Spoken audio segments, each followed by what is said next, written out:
Te salut! În afaceri este necesar să luăm decizii des, repede și de multe ori fără a ști prea bine dacă ele sunt bune sau rele. Sunt Florin Medeșan, consultant și expert în creșterea productivității și performanței în producție. În ultima jumătate de secol, analiza a fost probabil domeniul cu cea mai mare expansiune, jucând un rol semnificativ în câteva mari succese ale companiilor.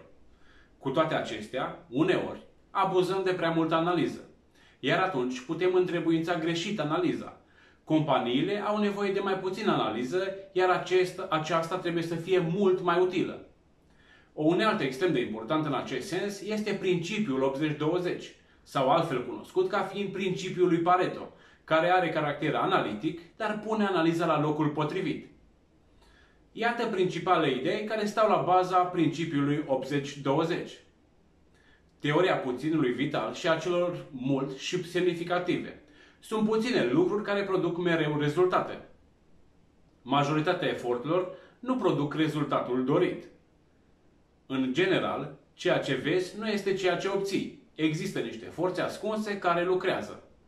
De obicei, este prea complicat, prea obositor și, de asemenea, inutil să afli ce se întâmplă. Nu trebuie să știi decât dacă ceva dă rezultat sau nu și să schimbi combinația până dă rezultate.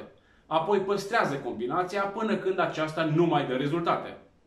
Majoritatea lucrurilor bune se întâmplă datorită acțiunilor câtorva forțe extrem de productive, iar majoritatea lucrurilor rele se întâmplă din cauza câtorva forțe extrem de distrugătoare.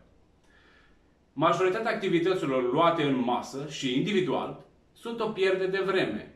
Ele nu vor contribui substanțial la obținerea rezultatelor dorite.